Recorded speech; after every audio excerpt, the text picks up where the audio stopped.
Assalamu alaikum. Here I am, Hassan Ayub, presenting the topic about Compton effect.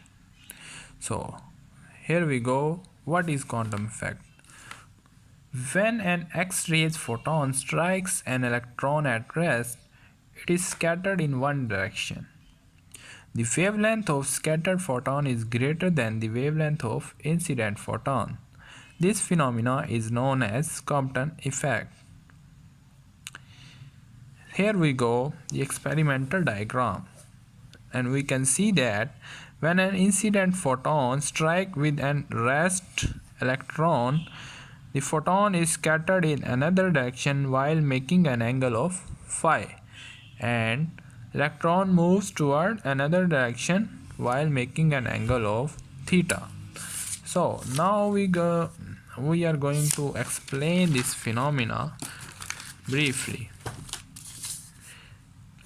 In 1922, Arthur Holly Compton applied the photon concept of electromagnetic radiation to explain the scattering of X-rays from electrons. In his analysis, he analyzed when the scattering of X-ray photon by loosely bound electrons from a graphite target. He measured the wavelength of X-ray photons scattered at an angle of phi with original direction. He found that the wavelength of incident photon is less than the wavelength of scattered X-rays photon. Compton applied the fact on the basis of quantum theory. As classical wave theory again failed this to explain the effect, according to wave theory of the incident X-rays photon are regarded as the electromagnetic waves.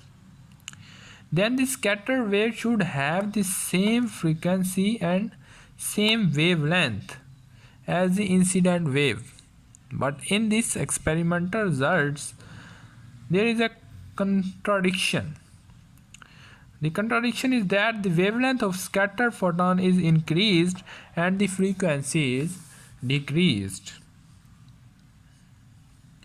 Considering an X-ray photon having an energy of hc over lambda before collision and momentum h over lambda before collision, an electron is at rest. A part of photon energy is transferred to the electron during collision.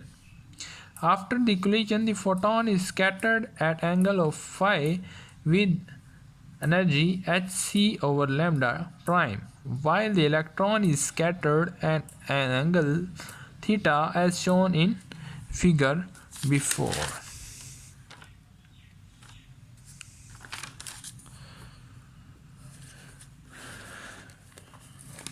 So m naught c square is the energy of electron before the collision and mc square is the energy of electron after the collision.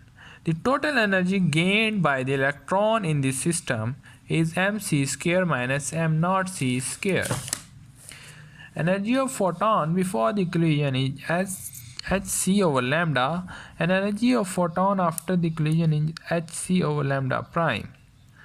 Energy lost by the photon becomes hc over lambda minus h over lambda prime. During collision,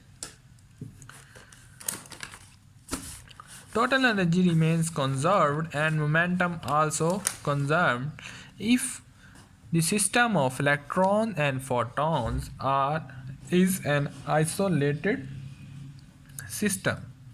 So according to the law of conservation of energy, energy gained by the electron is equal to the energy lost by the photon. So here's the energy lost by the photon, hc over lambda minus hc over lambda prime is equal to mc square minus m naught c square.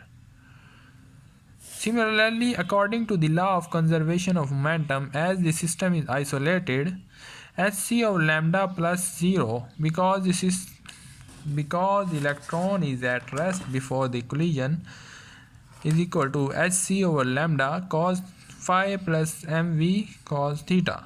H over lambda minus h over lambda prime cos phi is equal to mv cos theta. After resolving these all equations, we get that the change in wavelength of scattered photon and incident photon is equal to h over m naught c into 1 minus cos phi.